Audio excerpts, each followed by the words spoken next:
Welcome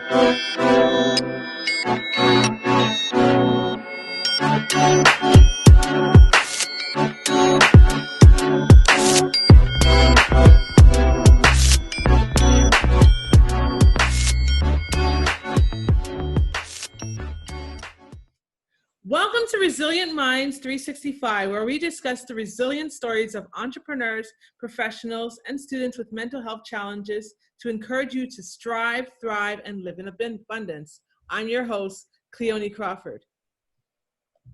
So today we have a special guest. His name is Michael H. Ballard, and we're just going to have him introduce himself. So tell me, Michael, what do you do? Who is Michael Ballard? Who's Michael Ballard? Well, I describe myself as a high mileage, scratch and dent kind of guy. I hit 60 more than a few years ago, and I've had 5 major surgeries and a few minor surgeries due to some serious cancer issues. Right. So hence the scratch and dent, because if you see me in a bathing suit, it's like, wow, that scar is really long. Well, it's actually 5 scars in the same place. They just kept going on top of each other. So I used to tease my surgical team, can't we get a little, little tummy tuck while you're in the neighborhood? And if you offered frequent flyer points at the gas station, why not frequent stitcher points in the hospital? Because I qualified for the facelift, the neck lift, the tummy tuck, because I was in a lot. So right. I started my life off in business as a sales and marketing guy, and I got to be a retail consultant for 9 years, which was amazing. I met the best people. Shout out to Phil Deem in the United Kingdom, because he moved back close to the family. He was just awesome. I got to work with Ron Root and Ward Parsons and all sorts of brilliant people. Oh, Bill Scott, Tom Scott, not related. Amazing. Louise Rue, all sorts of people that were world-class human beings. And that was great because it was like a big family. And okay. It was social expression / greeting cards. So you were helping people connect and engage and share. It felt good. Didn't get rich, but I learned a lot. So I got rich here and here. Mm-hmm. So that was my then. Married a wonderful lady, 2 daughters, now adults. Okay. Mid-late 20s, cancer diagnosis. Oh. 5 days after surgery. Oh, bad news is it's in 4 locations, not 1. It's spread quite severely. Right. Ooh. Well, me being me, you make a choice. And as I was taught at a young age, do you have the problem or does the problem have you?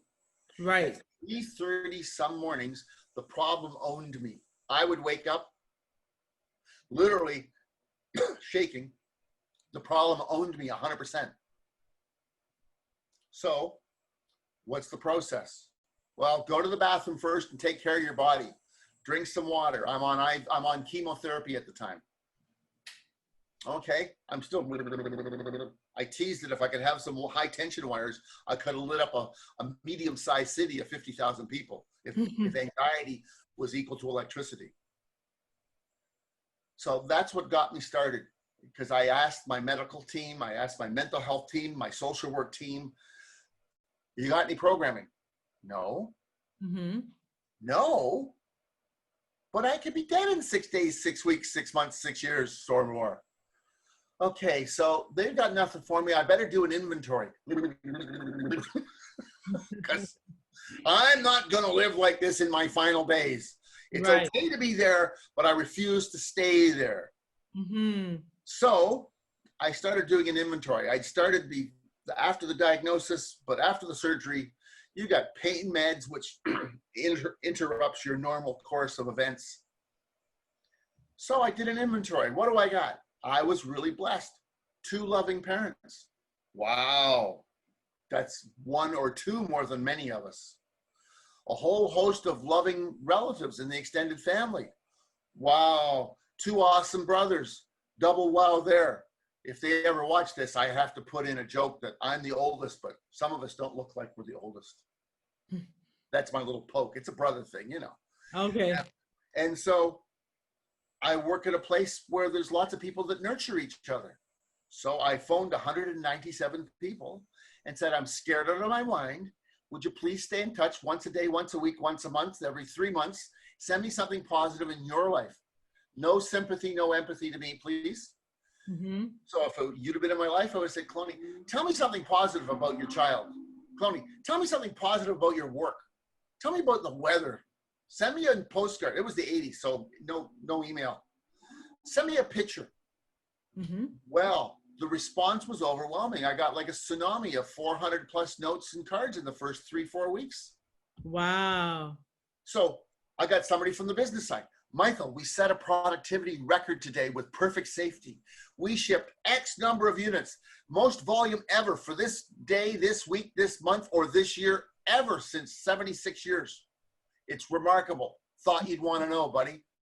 Well, I'm still on the team. So that helps me go from the issue owns me to I own the issue.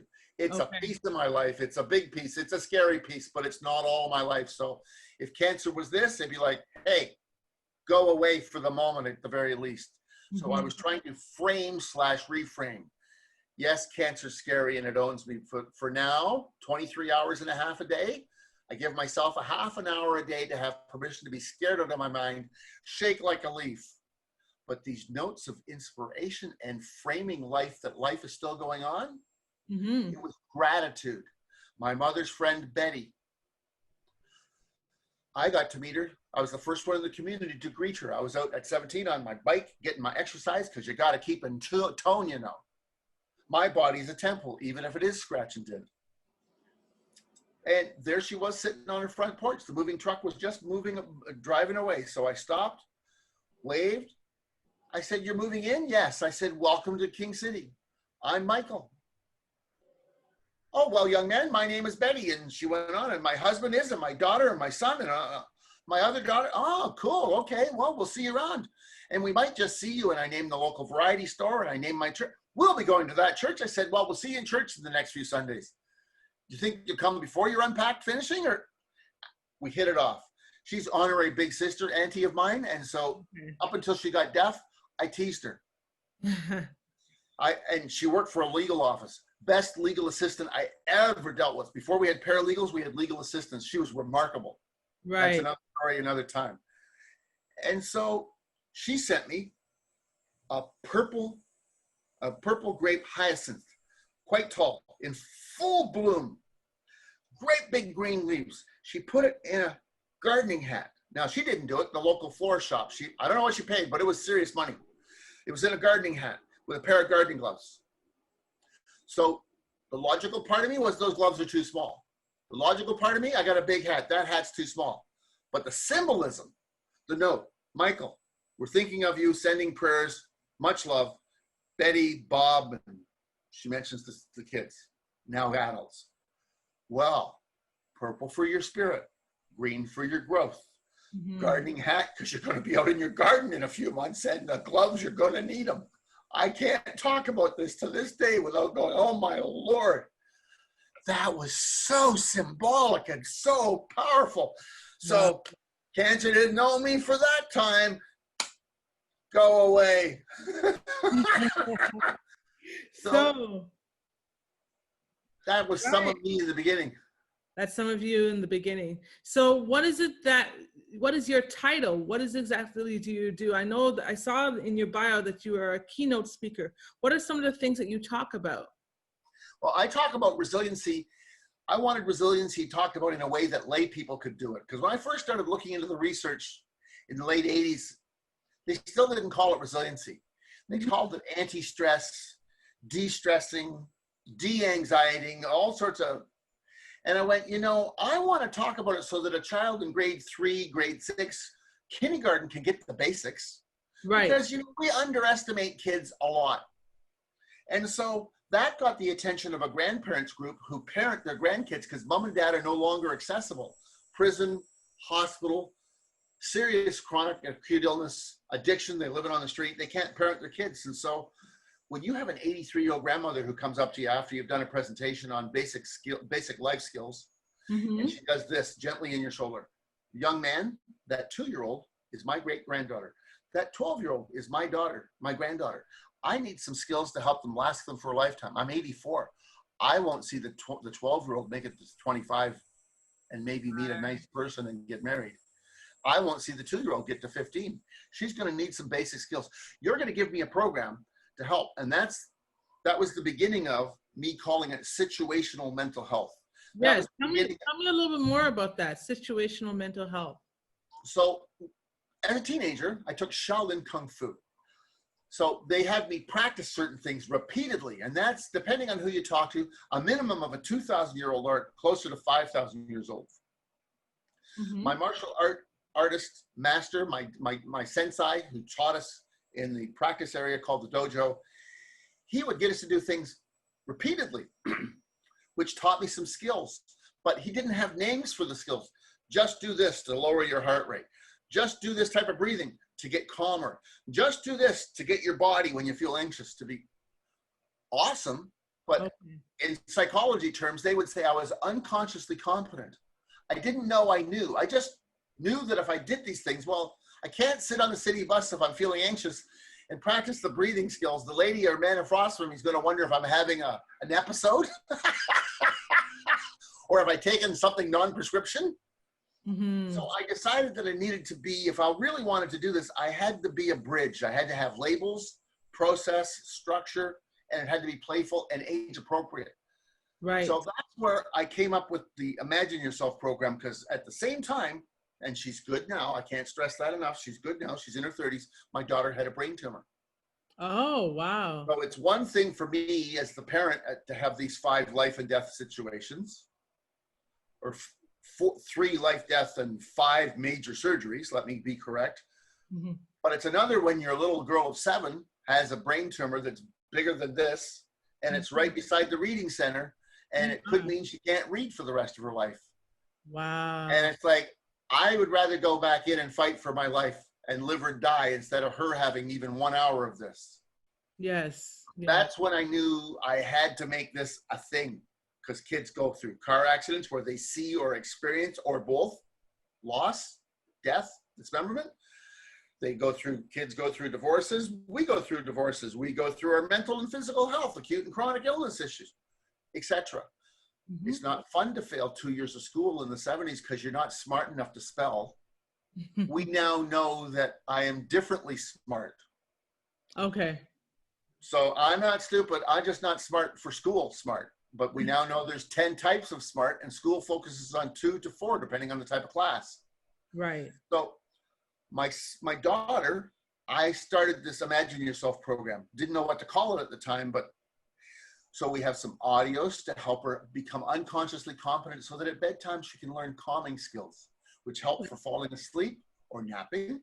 Also helps in the car with headphones, so she can fall asleep when we're taking the trips to visit Grandma and Grandpa, which were 8 hours away. It also helped with calmness before tests in school, because as one of my I taught a 5-year-old, when you practice these, it helps your brains come out in the test. I'm not going into a long explanation that tests make us anxious. Anxiety gets in the way of our calmness and focus. And anyways, and when he was in grade 3, his teacher said he was the calmest child he'd ever met pre-test. And he taught all his buddies. His buddy Michael said, if you do this, it helps your brains come out in the test. He's an adult now, and I so wish I could meet him to see how he's doing, because he had 5 sessions with me. He listened to the audios, and we taught him. So situational mental health, out of the Winnipeg research, Manitoba, Canada, said that people with serious mental health issues should go to the doctor, get the proper diagnosis. It takes time. It might not be the first 2 or 3 things, just like me and my insulin. 4 types of insulin. I'm on my 3rd or 4th type now. It took a while to get ones that worked just so. Mm-hmm. And so I teach kids some skills, because the audios help them become unconsciously competent and practice calmness and focus. But the skills I teach, I use kids' names so that whether you're 97, I got to work with concentration camp survivors. Can you imagine? What an honor to work with 97-year-olds and 91-year-olds, 103-year-olds about being calm.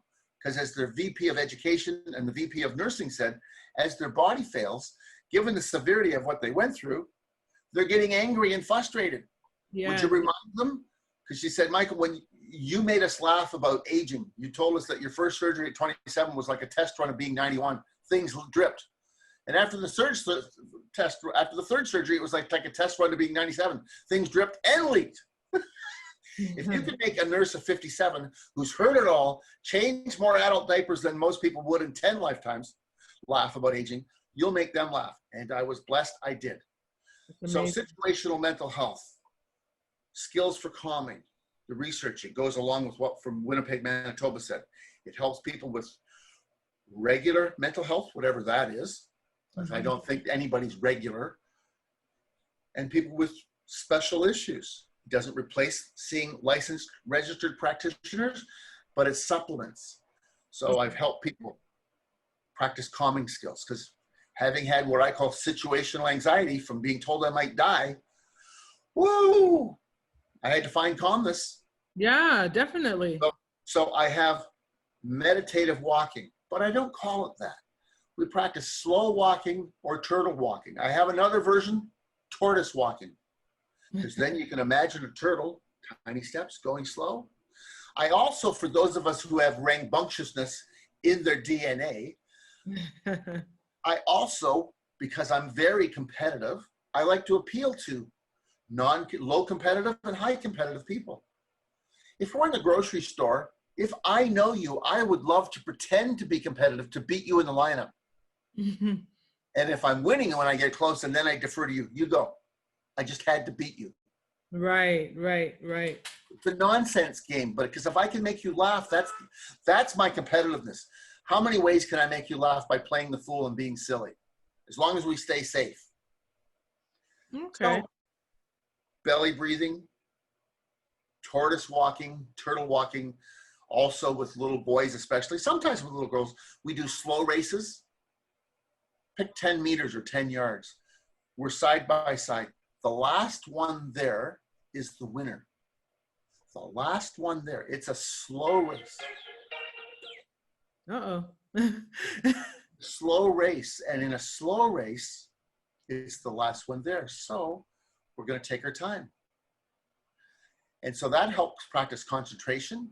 And I get people to lower their center of gravity so that they don't fall over. But you have to walk so slow, you might fall over. And if you do fall over, you're not a loser. It means you're a winner. Mm-hmm. So what are we going to do? How are we going to do it? So breathing, walking, both of them are practicing meditation and mindfulness. Mm-hmm. And so then we've got the 7 audio stories. We're starting to do more audio stories. We just did 2 of them, walk on the beach. Okay. One's to help calm and soothe you. And one's to just give you a little bit of a pick-me-up. Because of my extensive Shaolin training, extensive in that it was about 3.5 years, I didn't get very far because physically, role-playing in the dojo where I'm supposed to spar with you and I'm supposed to throw a punch and just touch your nose, not hurt you, touch you. I'm supposed to roundhouse kick you and just touch you.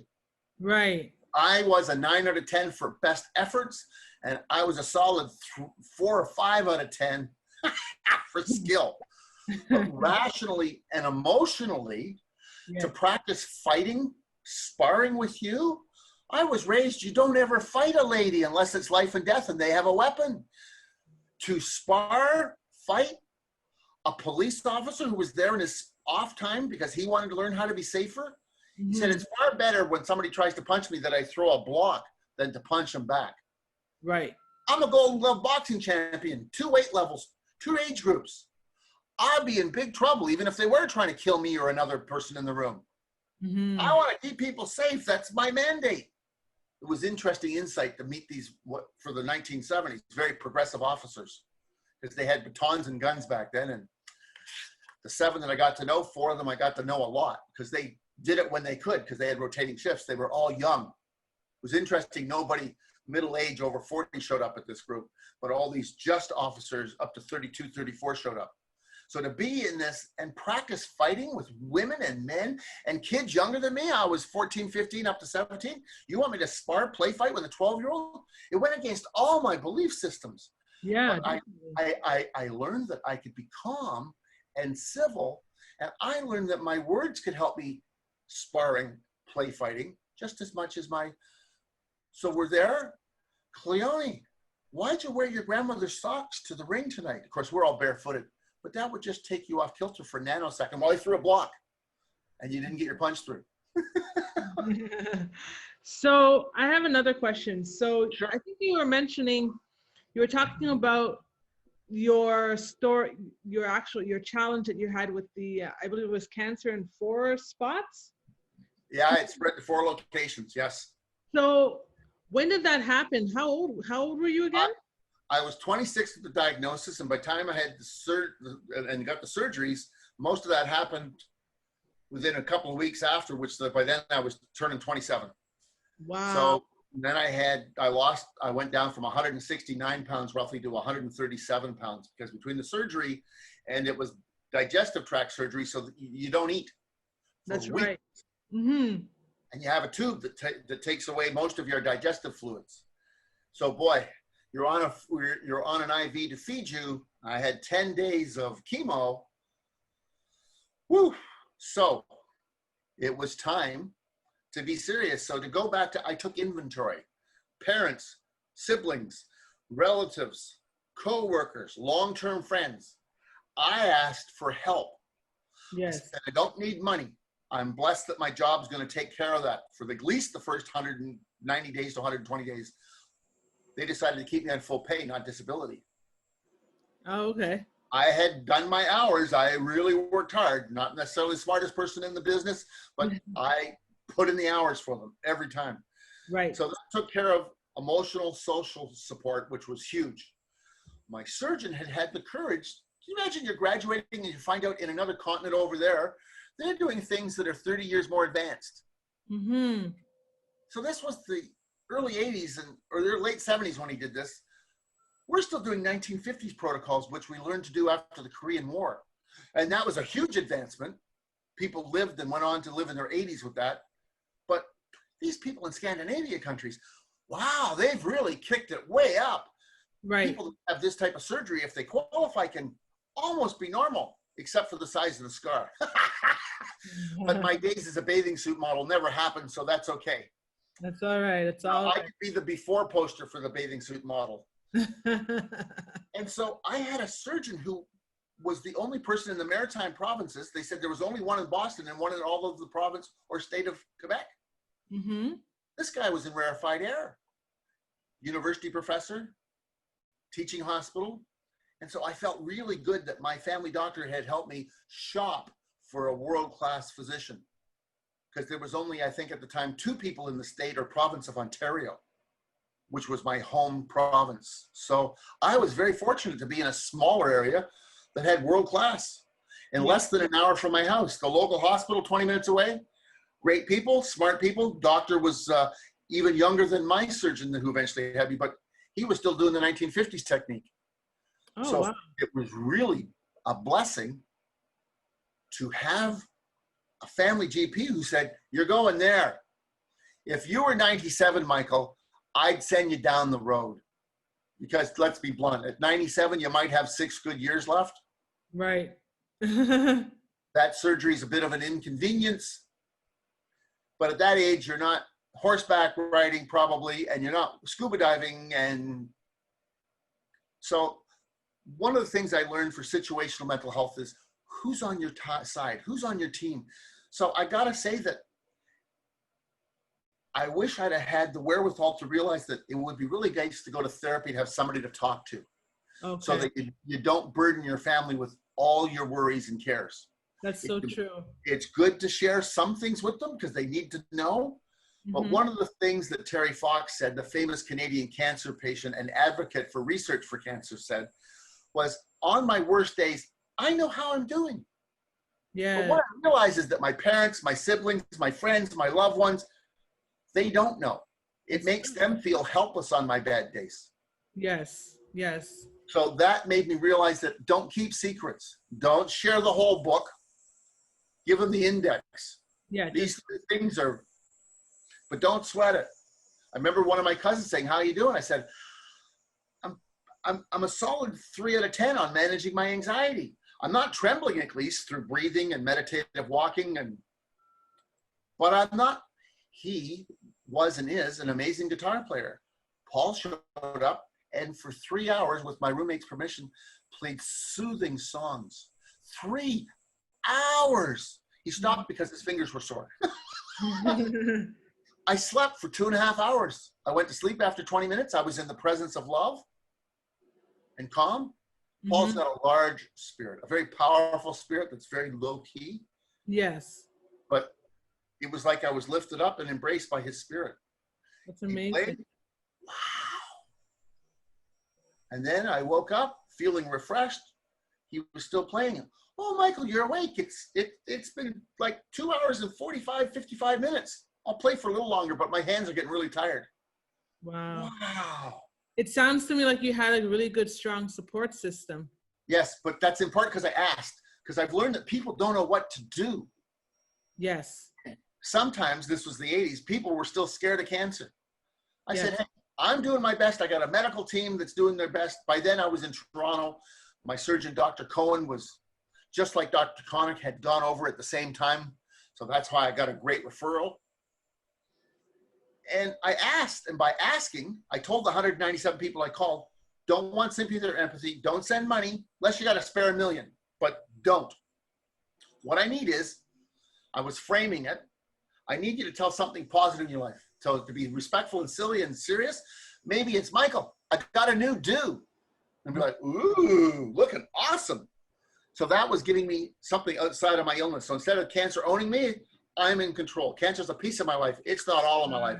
I got 197 people talking about life in general that I'm a small piece of. Some of their lives and a bigger piece of others. Okay. So situational mental health, ask for help. I got asked, would I like to play the piano in the mental health ward? That's amazing. Several times. Talk about pull me out of this. I have cancer. Cancer doesn't have me. I got cancer, but I'm going to go out and be helpful to others, and I'm going to have fun. So I took my sheet music and my books of music, because back then I had like 6 feet of it. Only 1 foot of it came to the hospital. And I went up and played. And there was 12 of them that came and hung around, all in their late teens to early 30s, because I was playing pop music that was like 15 years old, right up to almost current. And I had a couple of old standards that their grandparents knew about. Oh, and they were like, okay. why would you know that? I said, listen to the lyrics from the 30s. This song was banned on the radio. Burning desire was an X-rated term. Can you imagine? I said, but I love the song. It's really corny. It's really schmaltzy, but just go back to the 30s. Our grandparents. Both sets of grandparents were married by then, probably 5 to 10 years into their marriage when this was #1 on the hit parade. But still, I know one grandparent didn't approve of that song. I just love that retrospective, because that was the only naughty lyrics, Burning Desire. Anyways, so being out of myself, playing, sense of humor. Because my chemo was exhausting, I was fortunate I didn't lose almost anything. Oh, you didn't lose your hair? No, a little tiny bit, but that was probably stress. Okay. So I got an IV. When they took off my empty IV bag one day of chemo, I still had the saline solution. At one point, I also had blood transfusion because my hemoglobin was down to 4.1. So they were amazed that I was still active. Human spirit in this guy is high on the rankings. I'm probably in the top 1% or half percentile for human spirit. I was raised, and I am this way. Oh, they were not sure what to do with me sometimes. So I got a gift of a large grape ivy. I mean, a beast. 1981. I found out from somebody years later, Michael, they spent $79. Somebody from corporate sent it to me. They spent $79. They told me they asked for the biggest one in the shop. Well, the pot was huge, and the ivy was like, it was mature. It was gorgeous, deep green, really alive. I put it on my IV pole. I got some tape, stuck it in the dirt over the top, and I pretend taped it to me. Went to the nurse's desk and said, no, I'm not stupid. There's no needle. This is me being silly. I'm going to chat up the ward. So I went room to room. I said, so have they asked if you want to be on the IV transfer? I said, I'm getting my chloroform fix. Of course, some of them came up to bed to look, and they went, oh man, you're nuts. I said, yes, because I'm stressed. I got to be silly. That's And true. I talked to probably 10% of the ward within an hour, and within the day, I probably talked to 80%. And a couple people came to see me in my room to see my special IV because I was doing research. So it was respectful. It sounds to me that your ability to be resilient, to bounce back, had to do with your sense of humor, your mindset, the people around you. Are there any other things that you had to do to be resilient? What did you have to do specifically to bounce back from cancer, I guess? So my surgical team, the wide variety of choices, I believe, is what got me saved because I was really ill. It was in 4 locations. Wow. So the surgery and the chemo was the primary. Yes. Secondary to that, I'm a big believer in the research from the neurosurgeon, cardiovascular surgeon from California about pain. People who have prayers have less pain. I was up within 3 days, despite the 16-inch incision, moving. My second or third surgery left me with 77 medical clips. Wow. There were more of me cut out because the cancer came back. So they took out the rest of my large digestive tract, my largest bowel. And then they did reconstruction of my sphincter. So I tease people that I'm the only man willing to admit he's a bit of a gutless wonder. I got much less guts. I still wonder. And without getting personal and too much information, other parts were reconstructed. So I'm the only man willing to talk to you and say, yes, this man's almost a perfect ass. Funny. So part of my sense of humor, for me, doesn't work for everybody, and that's fair enough. I lost a friend over this. Yes. Is I take what scares me and I make fun of it. Mm-hmm. It's still serious. I still had to take care of my chemo. It's like diabetes. When I got my diagnosis, the doctor went, so what do you do? I said, I guess I'm just too sweet, eh, doc? I'm making fun of it. It's so important to have humor, though. It's so important. Like, I remember for myself with my mental health challenge, when I did a program called Laughing Like Crazy, where you turn your pain into jokes. Yep. That was it really helped me a lot to kind of become resilient. So I'm assuming just poking fun at, absolutely, having a looking at things lighthearted approach. Absolutely. Right, so the surgery that's reconstructive for my bottom, I had to go in for tissue sample tests of that area and up to the reconnection scar, because they wanted to make sure there was no cancer reoccurring or no cellular irregularity. So this is an incorrect medical term, but it's a term that works for me, is I would go in for a T-cubed, a tush tissue test. And so I'm in there and I don't get medicated. It's my body. I want to look at the screen and have gratitude and wonder. Wow. Because, over time it went from basic. They used a ceramic tube that was 2/3 of a meter long, and most of that went in me on a special stand. 18th, 17th century technology. Mm-hmm. And the scissors to take the tissue tests were like 18 centimeters long with all these joints. Right. And you could feel them in the tube as they put the scissors down to take a little piece. Oh! But it's my body, no camera in the first 2 years. And then the fiber optics came along, and that got to the point where it's tiny. It's less diameter than probably half the diameter of my pinky. Mm-hmm. So yeah, it's invasive, and yes, it's a little uncomfortable, but you get to see your own body work. Wow, I got to tell you, I got a lot of pink insides. And so it started off as average, and then it went to 720 HD and then 1080 HD, and I believe it's up to 4K now. And it's amazing. And then again, sense of humor. I'm saying to the gastroenterologist and the nursing specialist that's there, this is amazing. Now I have to tell you, you've got beautiful camera work. Where's the Dolby surround sound? Of course, they've pumped air in you to look. That's really uncomfortable. I choose to not say it's painful. I choose to say it's really uncomfortable because your words can quickly become reality. Yes. So I choose to think it's just like a bad meal. You're all bloating and it's uncomfortable. And this too, in the next 4 hours will pass. And of course, a few times you're driving home after this. Yeah, why not? It's going to be uncomfortable, but I stay in the hospital for a couple hours, try to get as much of that air you pumped in me to pass. Don't want an accident in the car on the way home. It's my body, and I'm gently in control. I wish to do nothing that would hurt me or put me or others at risk. So you book a day. Back in the day, it was every 2 months, and then after a year, it was every 3 months, and then it was 3 times a year, and then twice a year, and then somewhere between 12 and 15 years, it was every 5 years. And then it was like, well, we think that we'll see it every 10 years. Okay. And I was due to go, but this year, and guess what? A pandemic came along, and I take the other non-invasive test, and it says I'm good.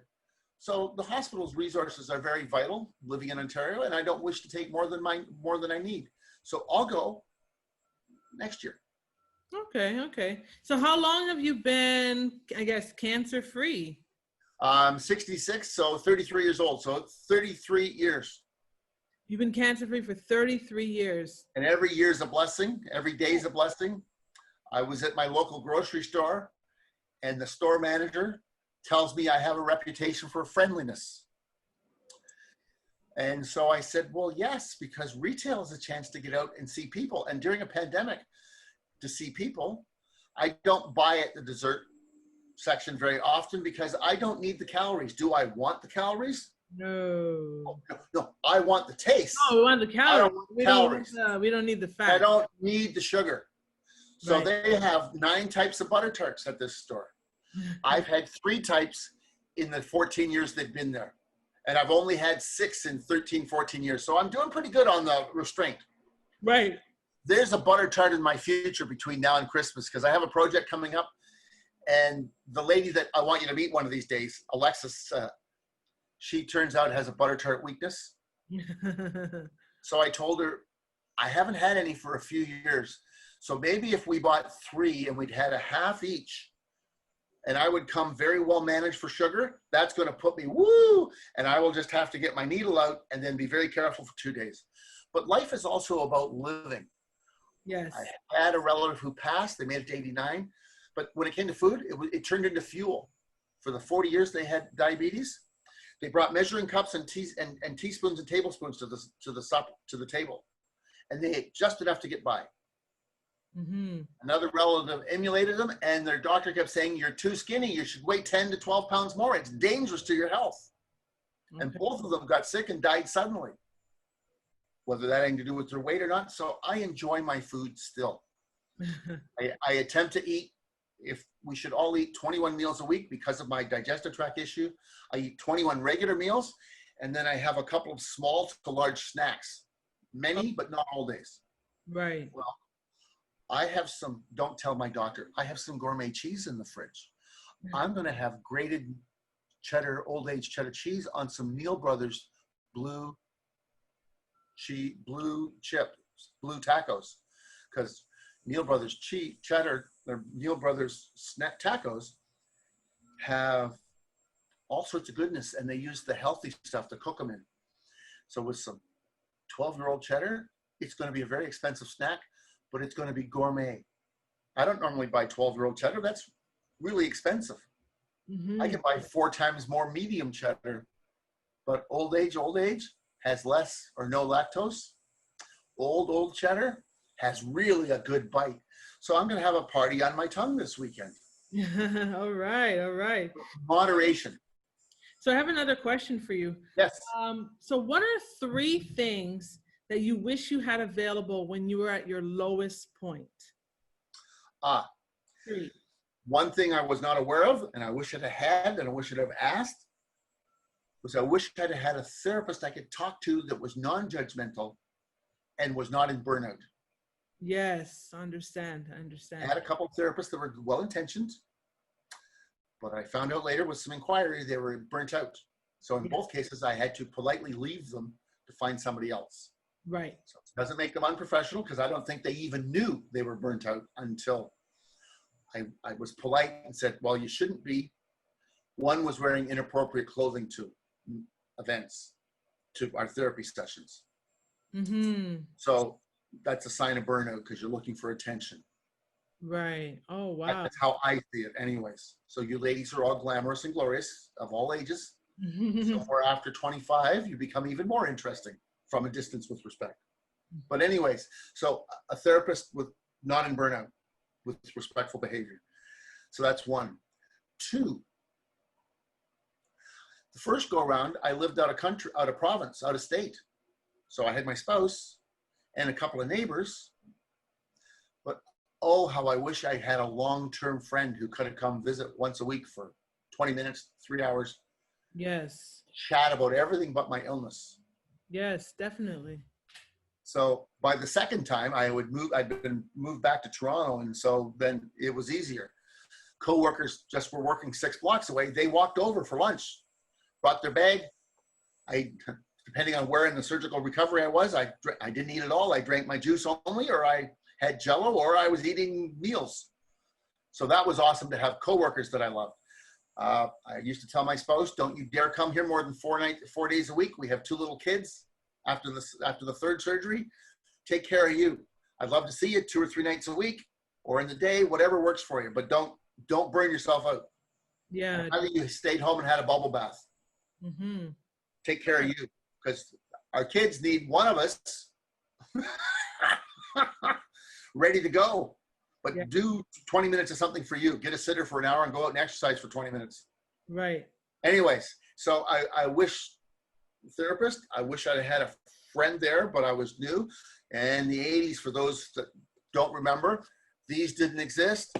Long distance, that calling 197 people, that phone bill was enormous. Took 4 or 5 months to pay it off. Wow. I remember just the first few calls cost me $200. Wow. It was the 80s. Phones were really expensive. People have no idea, if you're under 30, how much money long distance was. Yeah, definitely. So those two. And the third one, I wish I could have had a program similar to the one that I've developed, the Imagine Yourself. I had my Shaolin Kung Fu experience. I got my spouse to buy me Kung Fu pajamas. That's funny. All right. They had gold embossing and glitter on them. They were short, like a gown, a gown. I had my spouse buy me some corporate pajamas. They were blue pinstripe, darling. I could have almost worn a tie. Wow. And from a distance, you would have thought I had a suit jacket and pants on if they had put a crease in the jammy bottoms. But that was me playing and also telling myself, I'm moving on up. I'm leaving here and I'm going to be just fine. Definitely. Now, I use the word fine, but that might ring some bells and alarms for some of your viewers, because there's one person out there I know needs to listen to this. And when I got to the privilege of mentoring, I mentored a young man he said, how are you one day? I said, I am great. I'm fine. I am close to perfect. If I was any better, they'd clone me as an example of how to be a human. And he laughed and he said, you know, Michael, I'm here because the judge told me I needed a mentor. And I go to 7 AA Alcoholics Anonymous and Narcotics Anonymous meetings week by judge order. And you're my mentor because the judge told me I had to have a male mentor. And he said, so when you say fine as an alcoholic and a narcotic addict, he said, fine stands for effed up, insecure, neurotic, and emotional. And I was like, whoa. And of course, I had a relative with huge addiction issues based on mental health issues. That described that person to a T. It didn't make them evil. It didn't make them a bad person. It just, they were ill and hadn't started to deal with it at that point in my life. So for the person listening that hears to hear it, just admitting that that's you, it's not a character flaw. It's not a moral weakness. We all got our stuff. My stuff is chronic and acute illness, and I got enough bags of drama and pain to deal with, to help have any 10 people could share. Mm-hmm. I wouldn't want to share it, but I got enough that any 10 people would still be overwhelmed, I swear it. So taking a look at what are you doing? How are you doing it? So the third one would have been somebody to walk me through some skills to help me become consciously competent. I knew that breathing, I knew that music was important, and we're going to talk about that, I hope. I knew that having somebody to talk to, I knew that inviting people to help me frame this, to help me see what's going on in the world, to have Betty Simmons send me that hyacinth with the gloves and the hat love her forever. Oh, big stuff. One of my coworkers, Rod Stewart's father, Mel, sent me a 3-page letter. And he wrote me in respectful information without getting graphic about, Michael, it appears you have the same issue both of my parents had, which makes me wonder what my fate will be. But they both in their early 80s had exactly what you have, colorectal cancer. They both lived, my numbers are wrong, but this one lived 6 more years and this one lived 7.5 more years. And they were, up until their last couple of days, they were full, long lives.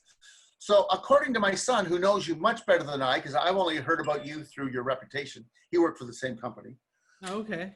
You're going to beat this. But I got this beautiful handwritten letter with a fountain pen, done with care and love. And there's another one I can barely talk about because he sent love and best regards with details. He told me his truth from his point of view. He didn't say, oh, it's all good, good chook lollipop. No. I've got 2 relatives that lived through this, and I believe that you have the tenacity with good quality surgical care and nursing care to go the distance. Wow, you want to talk about plant a large tree of hope? He planted a mature tree of hope in my heart and my head. So if you ask, it's amazing what can come back. And I had to tell you, there's a 4th thing I wish I'd have known. I wish I'd have known to tell some people I love that that wasn't appropriate. Okay. Sending me a get well card like I'd skinned my knee and you'll be fine soon is well intentioned, but you're really pissing me off. Yeah. 16-inch incision. I'm 137 pounds. I can't sit down. Everything hurts. My thigh muscles. I another 15 pounds less. I could have looked like the beginning of a famine. You know, the only time I saw nobody with fat pads anymore was when one of my friends got AIDS. Because I lost my fat pads on my forehead. Oh gosh. Oh yeah. So anyways, so I want to talk music though. Yeah, that's exactly what my next question was going to be. It's basically here at Resilient Minds 365, we love music therapy. So yes, I'd like to know what are some songs, what type of music do you like? Do you have any special songs that stick out for you that helped you towards resilience, that keep you upbeat? Tell me more about that. Okay. So we know that if we play music a lot, it changes our brain chemistry and our body chemistry, depending on the type of music. So first and foremost, I had this, what I call situational anxiety. I don't know if that's a formal diagnosis, but almost literally. I felt the trembles. So imagine butterflies if you're happy because you've met the love of your life. But imagine that on steroids, only scary. Right. So stomach's rumbling a little. You got anxiety. So I knew I had to get to a place where I had more control. So instead of the cancer owning me 100% of the time, I wanted to own the cancer 23 and a half hours a day. Okay. Because to me, perfection is going to bite you. Didn't have to be 30 minutes in a row it owned me. It could be a minute here, 3 minutes there. But basically, I was going to go kill cancer. I hear you, body, mind, spirit. I hear you. It's okay to be scared, but we got a strategy now. We're fighting back, okay? So my first song, I like music that gives me visuals. In this case, it was a song from a famous movie of my era in my early 20s, and that was the Rocky One. Yeah, I love that. If I ever get to meet him or any of the other people in that movie, I believe they changed my life. Yeah. So I walked with my IV poles 3 days out, and I was there for 25 some odd days because I was pretty weak. And in my head, dun dun dun dun dun dun dun dun dun dun dun dun dun, and he's running the stairs to the Philadelphia Library. I don't know. I like biking, hiking, long walks on the beach. No, not really. Couldn't resist. I had to slip that in. Yeah. And that one kept me going, and it wasn't too fast paced. Right. I got a 16-inch incision. I am 137 pounds. My leg muscles look like I'm an old comic book ad. I'm the before you take the weightlifting course. There used to be an ad on the back of almost all the comic books.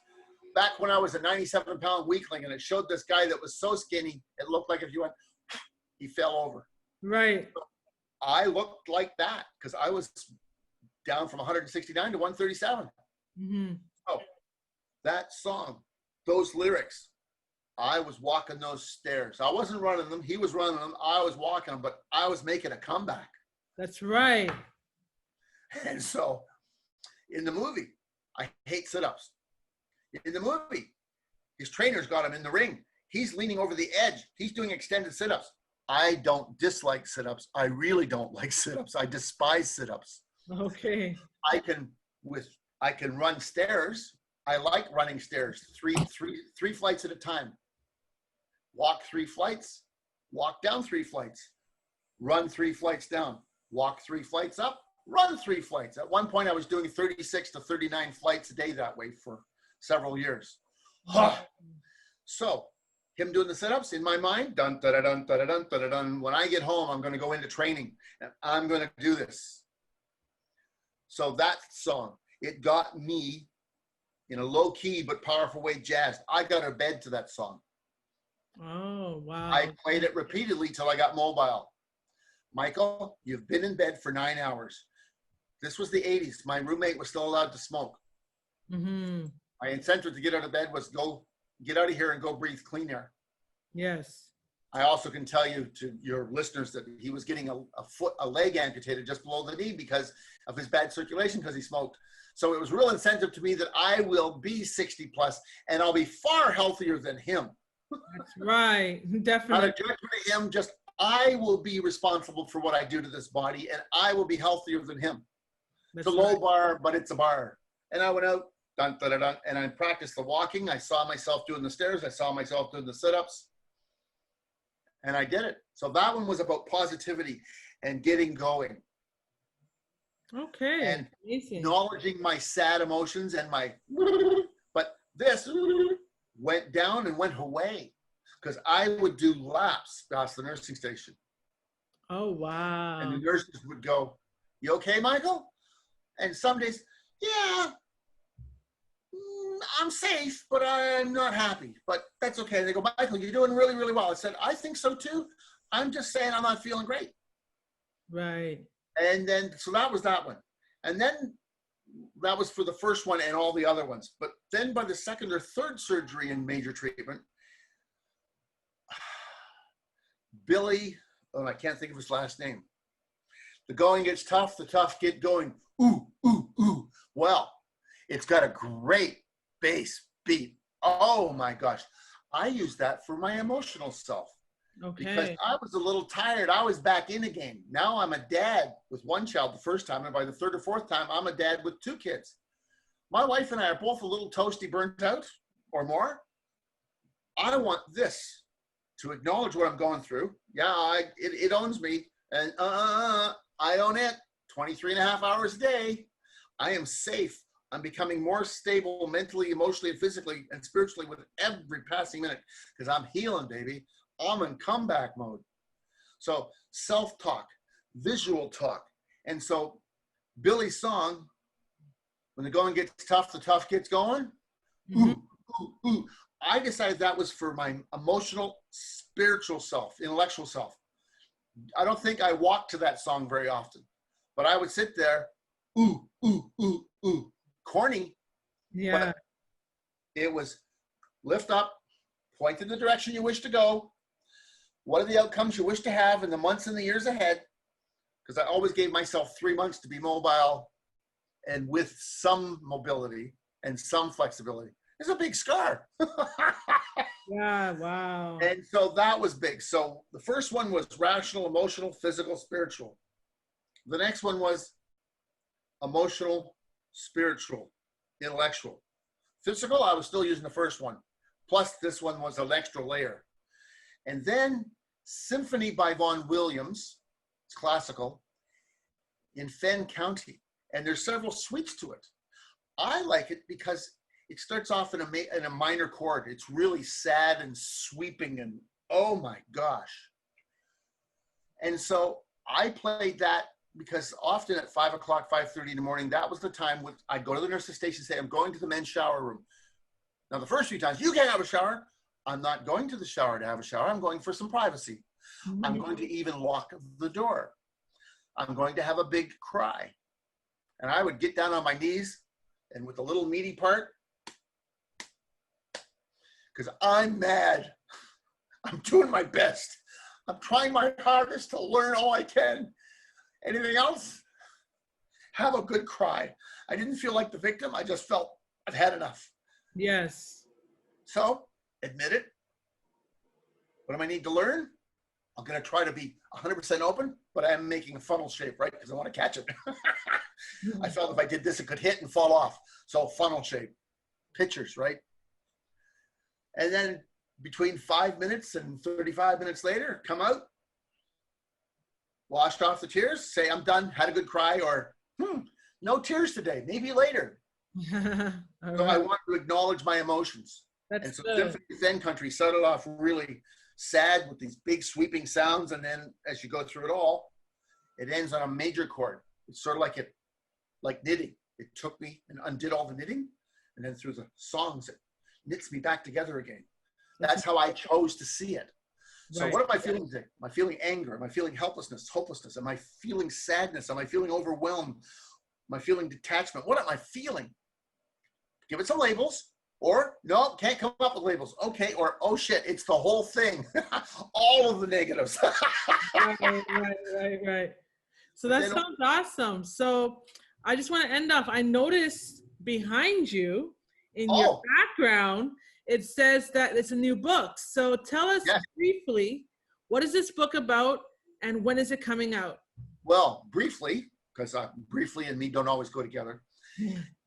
I always wanted a book where there were stories that inspire you in different ways. I got 31 stories on my own overcoming adversity, I'm sure of it, but this is 31 people, and I know that someone like me, authors out there, like this one right here. So you're one of the 31, and we tell one of the stories of our adversity, and we overcame it, because it's 31 stories of hope. And so I could have told it, and I think that I could have had a convincing story, and I still got at least 2 more books in me to come out. But this way was, let's have 31 people, different ages, different cultures, different races, obviously genders. Because a story that inspires me might not inspire you, and a story that inspires you might not inspire me, but there's 30 other ones there. Exactly. And when we're feeling helpless and hopeless, it's not that you're going to read a story and go, yeah, okay, I'll do it. No, it's how do you feed yourself? This is like taking a vitamin. The vitamin you take today might not do you much good, except it keeps you topped up. But the vitamin in 6 days might be the nutritional piece you need for your cells to fight off something that suddenly arrived. And because you've been doing it on a consistent basis, your cells are stoked. Mm-hmm. Those are my swimming pipes, by the way, because when I can and when the weather's good and I swim outside, it's about being in tone. So 30+1 Resilient Stories, it's coming out next Monday on Amazon, worldwide sites. So type in 30+1 Resilient Stories, put in Cleoni, put in Michael Ballard, put in anyways, and it should be there. And so far, UK, Canada, Australia, it shows up #1 as soon as you put in 30+1 Resilient Stories. And Amazon has so many books released on it that we're not there yet, but I'm sure by Monday it will be there. Amazing. But you'll have the link, I'll have the link, and I will get you the link so you can put it in this before you post it if you could. Okay. Because we're taking advanced orders. Definitely. $2.99 US, $3.99 Canada. Oh, and wonderful. free if you have free if you have Kindle currently. Okay. So Michael, tell us, where can we find you if we would like to know more about what you're doing? I know you also do keynote speaking. You do workshops? Keynote speaking. I've done workshops. I've worked for international governments with their first responders, police, fire, ambulance, Coast Guard. I've worked with public utilities. After we had a couple of ice storms in Canada, the public utilities people were pretty burnt out. We had millions of people without power. They had to go. Well, I got brought in to help the staff, the line workers, take some 3-hour courses, and then go home and have a conversation with your spouse, because I was out of town and you had a single parent in a house with no heat for weeks, in some cases, 2 or 3 weeks. Right. So I worked with a major IT company. We did a resiliency video series for 3+ hours, and they released it to 10,000 staff. And I'm pleased that within 90 days, they released it to all their adult children and spouses. Because resiliency is something we can learn, but like everything else, when we learn it, we then have to practice it. I still have to practice resiliency every day. Got new glasses a few weeks ago, and didn't I drop them and they fell apart? And my first reaction was, oh, blinkety blank. Well, I used stronger words. I didn't say it out loud. And the little voice said, you live next door to the optician, just take it over. And they fixed it free, done. Awesome. So where can they find you, Michael? Oh, okay. Inside Facebook, Resiliency for Life, we have a group and we have a page. The group has 125, 130 resiliency factors and skills shared for people to self-teach. Okay. And Resiliency for Life group, not everybody wants to join a group, but the page shares quite a bit, but not as much as the group. Okay. And then on LinkedIn, if you'd rather, I have a Resiliency for Life corporate page where we share links to upcoming and interviews like ours. Mm-hmm. And then online, resiliencyorlife.com. Okay. Or michaelhballard.com, where currently we're featuring the book. Of course, of course, of course. Amazing. Yeah, yeah. All right, Michael. Well, it was so good having you. So yeah, thank you for sharing your story with us here at Resilient Minds 365. I hope that you were all inspired. And to all you resilient minds out there, until next time, please subscribe to us on all platforms and don't forget to rate the show and leave a review for us on Apple Podcasts. Also, join the community of Resilient Minds and sign up for our newsletter at www.cleonicrawford.com. Be sure to grab a copy of my book, The Music of My Life, on all Amazon Marketplace. And now, 30+1 resilience stories. So we have 2 books that you can grab online. If you can think of one person that will receive value from today's show or connect with Michael Ballard's testimonial, please share it with them. Feel free to take a screenshot of this week's episode of the podcast and tag us on Instagram. You can tag myself, Only Cleoni, or Resilient Minds 365, and today's guest, Michael H. Ballard, on Instagram. And remember, mental health is not a death sentence. Despite your illness, you can strive, you can thrive, and you can live a life of abundance. Until next time, I'm Cleoni Crawford, and I'm signing off. And I'm Michael Ballard. Bye-bye.